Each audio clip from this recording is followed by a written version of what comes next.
Hello there, this is Carlos Andrés Patiño from the course Autonomy and Language Learning Environments. And with this video, I'm reaching a conclusion to the whole learning process I have been developing along this course, along the course Autonomy and Language Learning Environments. Basically, what I'm going to try to show you is a really quick summary. It's like a little glance of all the learning process that I have developed along the course, the analysis, the conclusions that I have been reaching along the topics and along the different units of the course.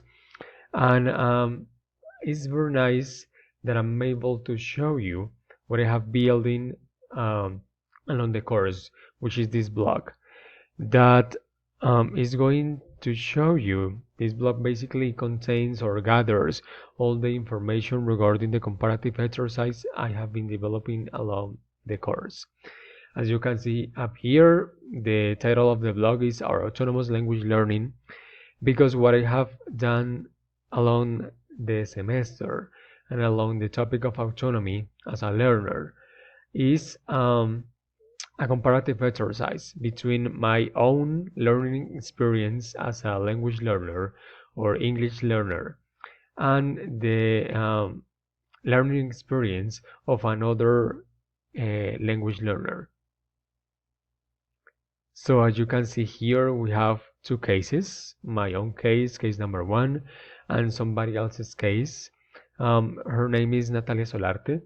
Actually, when I first heard or read about the opportunity to find another English learner and kind of interview her, and knowing that I have to get to know more about her and her learning process, I was really happy that this English learner accepted my proposal of interview her and finding a lot of information regarding her learning process, because this English learner and teacher has like different origins.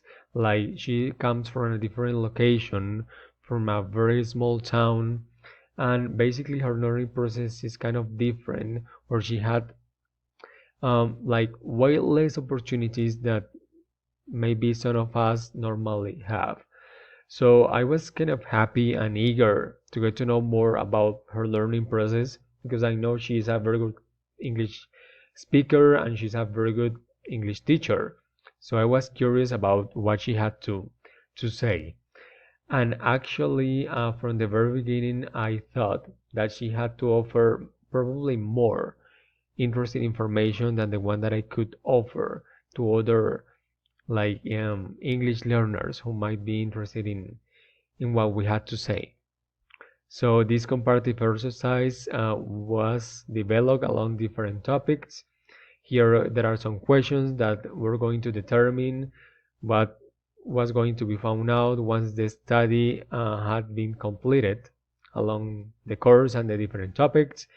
Then the comparative exercise approach the topic of autonomy for lifelong learning regarding our autonomous development as people or as a person, as learners and as communicators. Then we approach the characteristics of good autonomous language learners. So here there is a checklist, and after that a reflection, an individual reflection for each of us. After that, the next topic, and this was probably one of my favorite ones, is metacognitive processes on language learning. The reason why it was my favorite one is because I didn't have any idea about this concept of metacognition. Maybe I had heard it once or twice, but I mean, for me it was kind of rewarding getting to know more about it, and it was really interesting to analyze my own metacognitive process as a learner in the different like components of metacognition, and of course the experience and the information I got from my parallel case from teacher Natalia. That was also pretty interesting because as I mentioned before, it's kind of different, but it's also very successful. after the topic of metacognition for both cases, mine and my parallel case. The other topic that was very interesting too, but I probably knew a little bit more about this, was learning environment for language learning. Of course, again, for both cases, my case and Natalia Solarte's case, my friend's case. And finally, what you can see here is a proposal of a couple of didactic strategies based on what we have been learning, what we have been discussing, what we have been researching along the course. Actually, this one that says language reaction is my favorite. I use it uh, with myself as a learner and with my students, and it's actually works great. So I really like it. And this is the last part of what we have been working on the course. This is the final case analysis, where basically I compare again both cases, mine own, my parallel case, and we actually I come to some conclusions here about our learning process. After that, here here I have the answer to the questions that I showed you just before, the questions that we're going to guide the learning process along the course. And basically, the best conclusion I can give you right now about all these questions and the answers is that, from my perspective, of course, but based on the different authors, the different resources, the different papers I have been reading and analyzing along the course, from my perspective, again, of course, I think that we have been able to reach autonomy as language learners. That doesn't mean that we are like developing an autonomous language learning process without any mistakes, that we follow every single rule or suggestion. No, that doesn't mean that. It means that although there are things that we can improve, that we can do better, we have been able to learn English autonomously, and we have been able to take advantage of every chance and every opportunity we had in the past. And of course, and goes especially to my parallel case, to Natalia Solarte, she actually had to struggle too much to become the English learner that she is today, and to become the English teacher that she is today. That I think she might be a great example to future generations and to people from like very humble origins or very humble regions, who think that they're not going to be able to succeed because their families cannot provide what they would like to have, or cannot give them the opportunities that maybe some of us got when we were younger. So I think both experiences, my own and hers, are really nice, are really good, and really valuable. And this last part is the conclusion of the exercise. That is this video. This is the gap, or the space the place where this video is going to be at the end. And finally, the references I have been studying, and I just quoted along this exercise.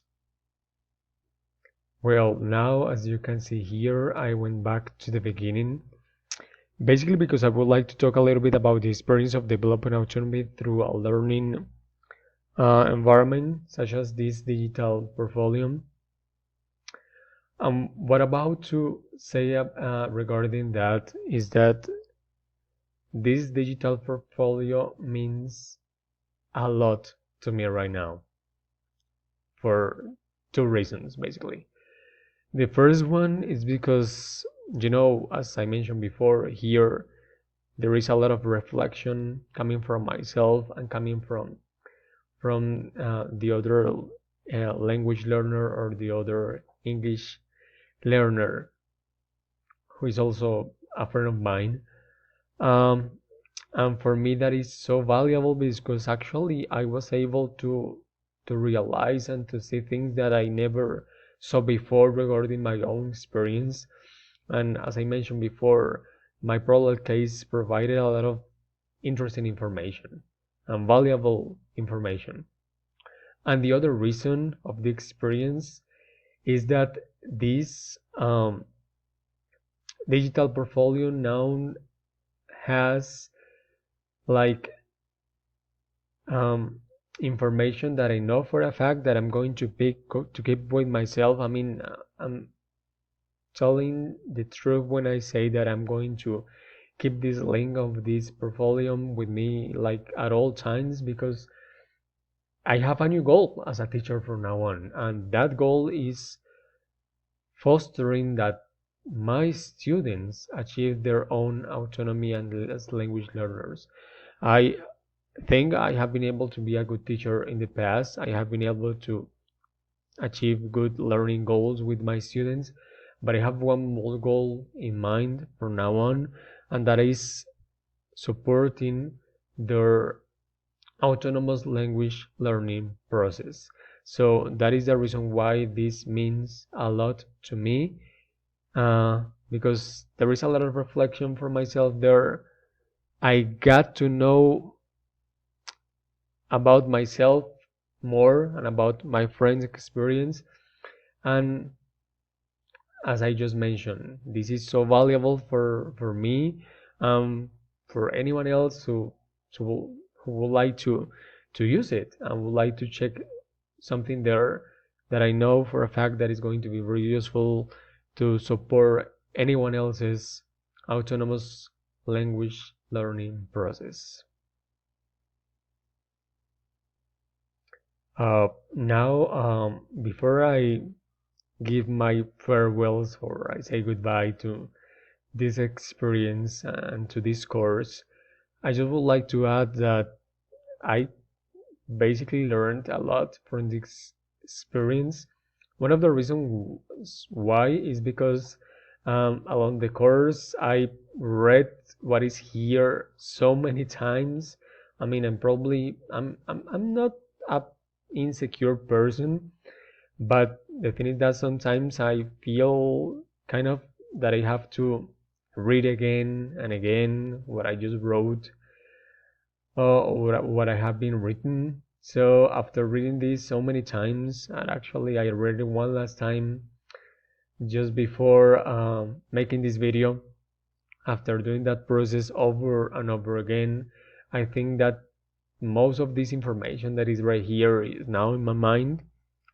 And I don't know, I maybe in addition to the theoretical information that I have from this experience, the amazing contributions and ideas and motivation that I got from my parallel case, I think that I don't know, I just got to acknowledge myself that I have been doing kind of a good or probably an outstanding English learning process.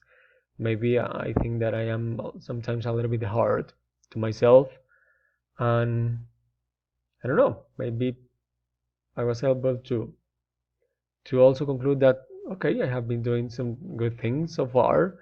Um, so I might share my experience as an English learner because that might support other people. So in addition to the theory and all the resources and all the quotes and all the information I got here, I am leaving this course really and highly motivated to keep working hard as an English teacher and to foster autonomy as language learners in others. That being said, I thank my teacher for this experience because I enjoy so much learning about everything that is here.